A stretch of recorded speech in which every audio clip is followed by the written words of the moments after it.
But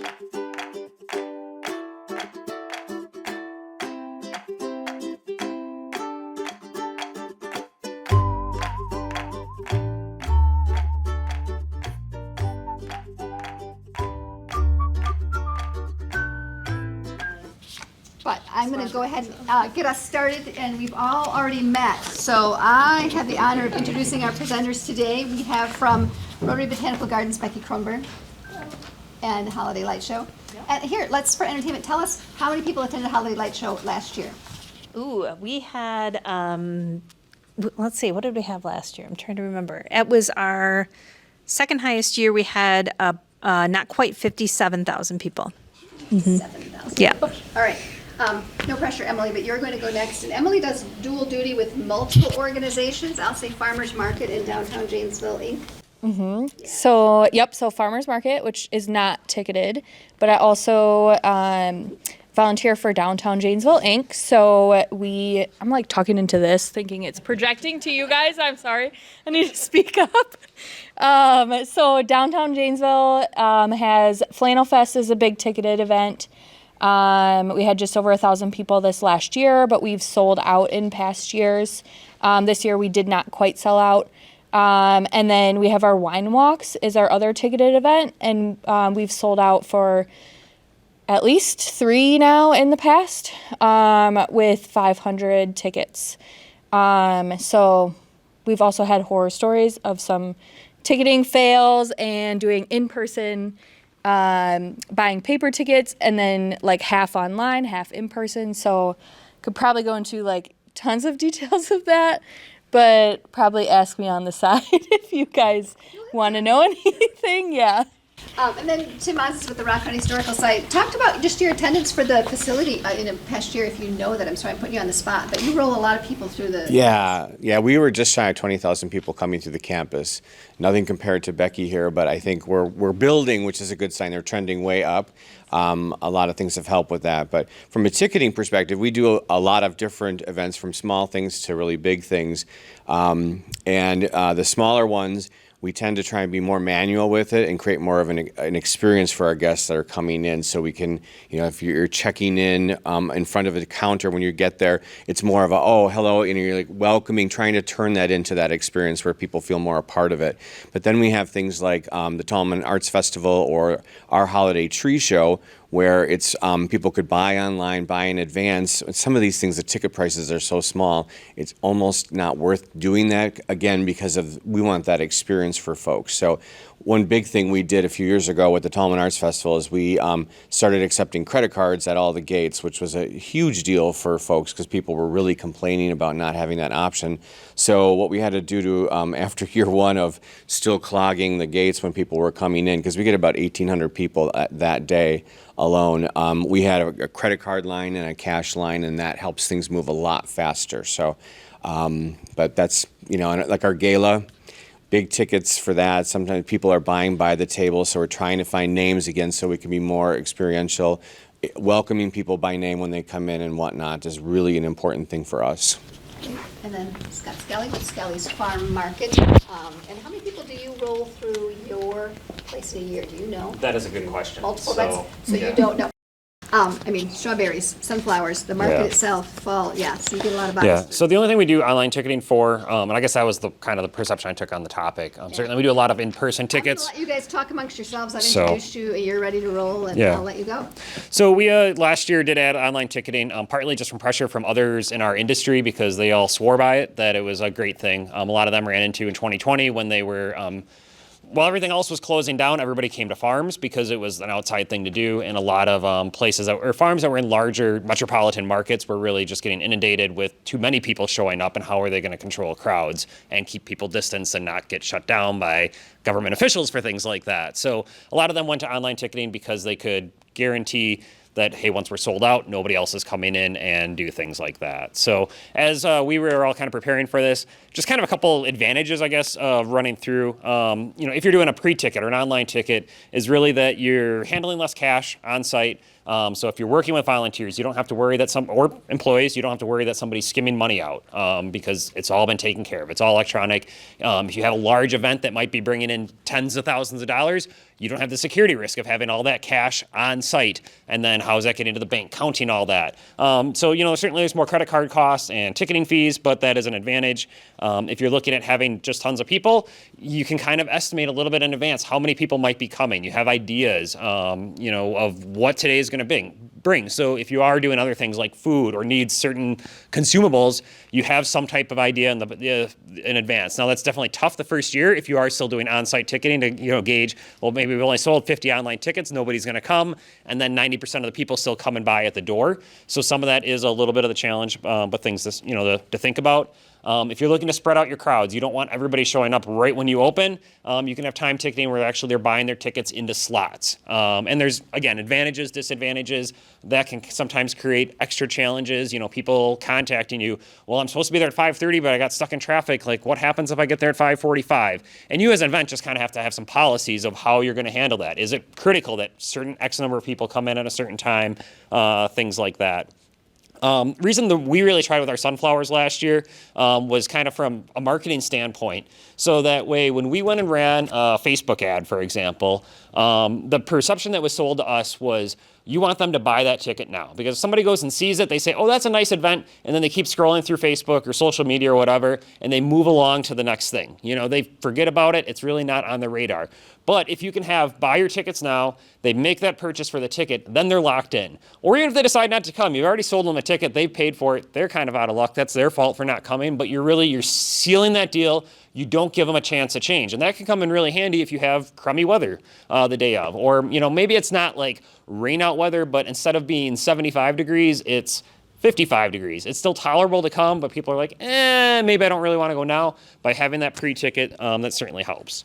The other reason we looked at it is you have that opportunity to sell some merchandise right as your ticketing process, if your ticketing system allows that. So if you're going to have t-shirts, other things, let's convince somebody to buy something right up front. And all that kind of trickles down to the fact that if they spent some of that money ahead of time, as goofy as it is, people then get to your event thinking, I haven't spent anything, in a sense. And they might be more likely to go spend money on food, other merchandise, things like that, because there's the weird thought in their mind that, that money was separate from what they're spending the day of. Oh, I only spent $20 today. Well, they forgot that they spent $80 of tickets to get there in the first place. So, again, we're not the person that's setting the budget for the person. That's their choice. But there is that perception, kind of as one of the reasons. Now, things to really consider. If you want to go with online ticketing, typically there's going to be some types of fees. You're going to have to pay the ticketing company something.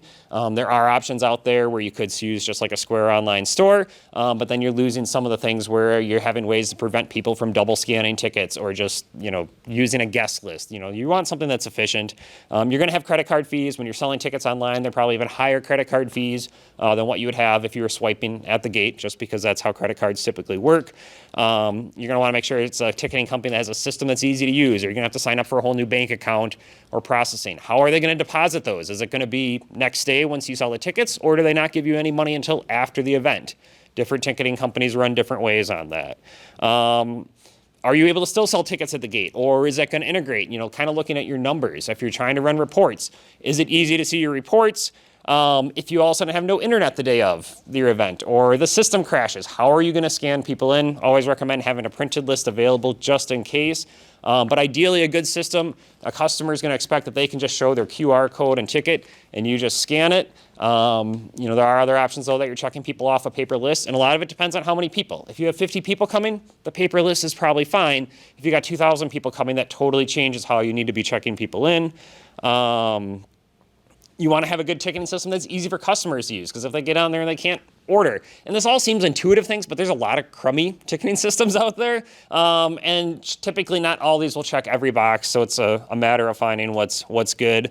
And then if you have people that need to change their tickets, change dates, exchanges, returns, have policies ready so you know what you're doing with it.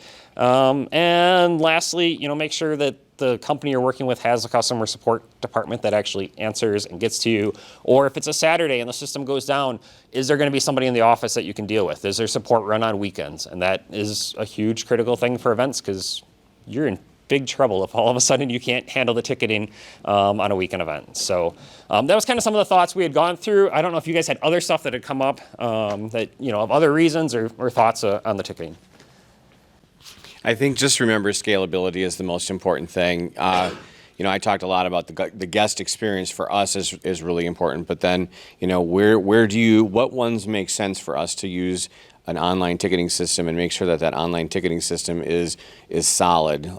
As Scott was saying, it gets really stressful when you're trying to pull a whole event together and then you're trying to cobble together some kind of a dynamic way for them to gather things. It's a lot of unnecessary stress, and by the time you get to the event, sometimes you're frazzled, and that's not worth that. So it's really, as you're doing things repetitively or new things or what type of crowd you're trying to bring in, I think that thinking of all of those different aspects of your event prior to determining what avenue you're going to go with advanced ticket sales in any way is really important. So just a little bit about our event. So Rotary Botanical Gardens this past end of November, December was our 25th annual holiday light show. Now, this particular event has grown exponentially, primarily in the last 5 to 6 years. We've probably, at least tripled our numbers just in that time frame. So the event started really small years ago, and with that growth, we've had to make a number of major changes to accommodate the number of people that are wanting to attend the event, and certainly ticketing has been an important part of that as we look to honestly limit our numbers each night so that we aren't overwhelmed with people. And again, that guest experience is so important, and making sure that people that come aren't, waiting in a huge long line and having a challenge. We want it to be a nice experience for them when they come to the light show. So, even I've been there about 5.5 years now. And even when I started, we were primarily just doing credit card sales. We didn't do any online ticketing at all. We were doing credit card sales at the door, but everyone was paying in cash. And, cash is great, but oh man, it was so many hours, trying to go through all of that at the end of the night and getting everything to balance with the different areas that we were had items that we were selling for, not only tickets but concessions, et cetera. And so being able to streamline that has made a huge difference. So we started using online ticketing Eventbrite, which was okay, slow. We didn't have that weekend support, which Scott mentioned. Yes, very, very important. And the fees that we had to pass on to the customers were huge. It was awful. It was way too much per ticket. So we didn't want to do that any longer. So we actually have incorporated the ticketing into our website. We work with Eric Kuznasik with Why the Fuss here locally. He's our online support at any time, and so it's just been awesome. And I believe you guys use Eric as well at Historical Society. So having someone that is going to be there for you, that you can trust, and is going to handle any questions that arise. We're in constant contact for the 25 nights of the show and troubleshooting anything we need to. And his being able to help with customer support is invaluable to us as well, because we're trying to run the event itself, and if something happens, he's just a text or phone call away. Hey, help! I'm in the middle of something, but what can we do to fix it? So we've used Eric the last 3 years now. Have been more than pleased with his work and what we've been able to do with our bringing it onto our own website. We have a very streamlined ordering system, and it seems to work very well for our customers. And it has also enabled us to, like I said, limit our numbers so that we can have the best experience possible for our guests.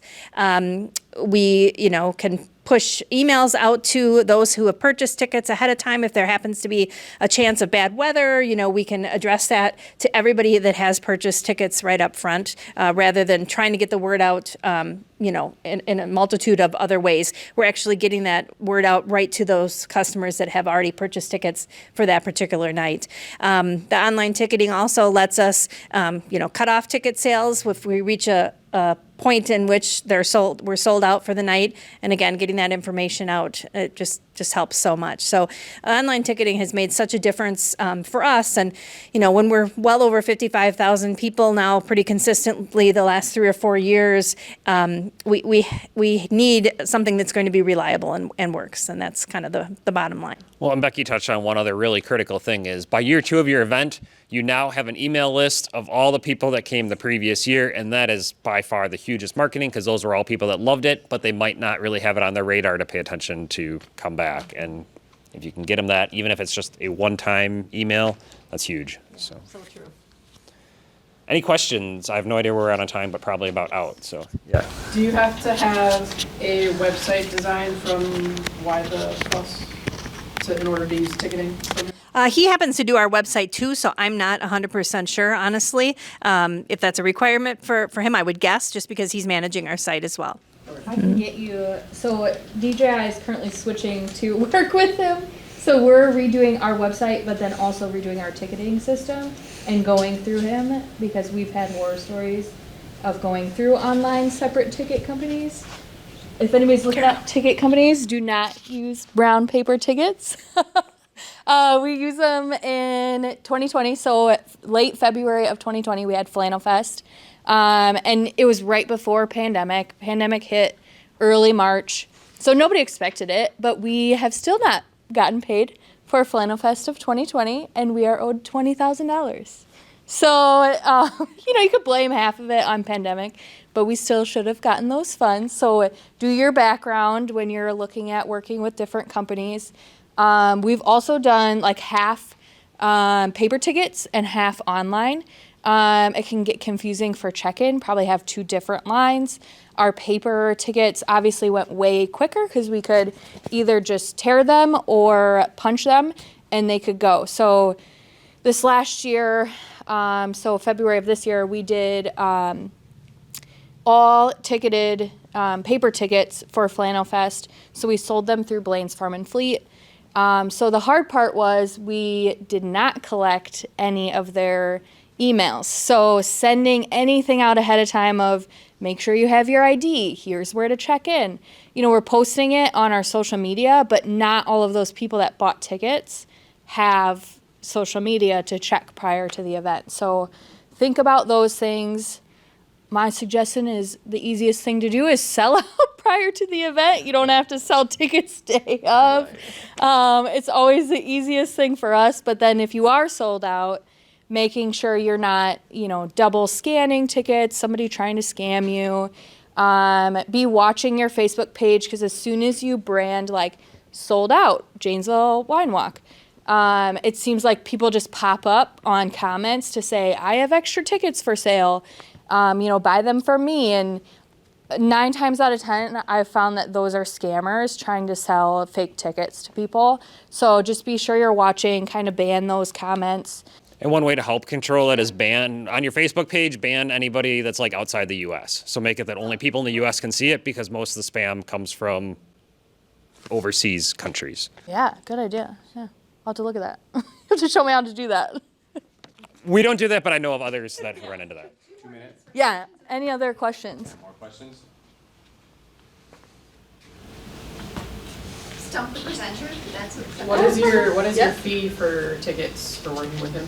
Like per ticket sold? For with Eric, there's no for us anyways. There's no separate fee. It's just all embedded into our monthly fees with him. So in most of our events, like he's got the framework set up, and most of our events are recurring, and the big ones anyway that we're doing this with. So it's just a matter of like reskinning the page to be the current theme or the current year and that type of thing. So and it just runs through that process. So it sits on top of PayPal for us. And I don't know if anybody is using PayPal for those types of things. You can go in and glean all that customer information from there as well. So there's a little reporting section, and it takes a little bit to get to, but gleaning that information, and then if you're using things like Constant Contact or MailChimp for sending out, you can load that stuff, like it'll suck right up into that system if you get it into a spreadsheet. So those are some really key things to do. Actually, right now, we started a campaign mid last year. Everyone on my staff that's working with people, if it's a new email address, they have to be like moving it over to a shared document, and then we just load those email addresses up in routinely once a month now. So you just have the PayPal fees then? The PayPal Yeah. fees, yep, is it, which is very, very minimal. Okay. Sorry. All right. Well, I think it's time for us to wrap it up. So, Thank you, everybody. thank you.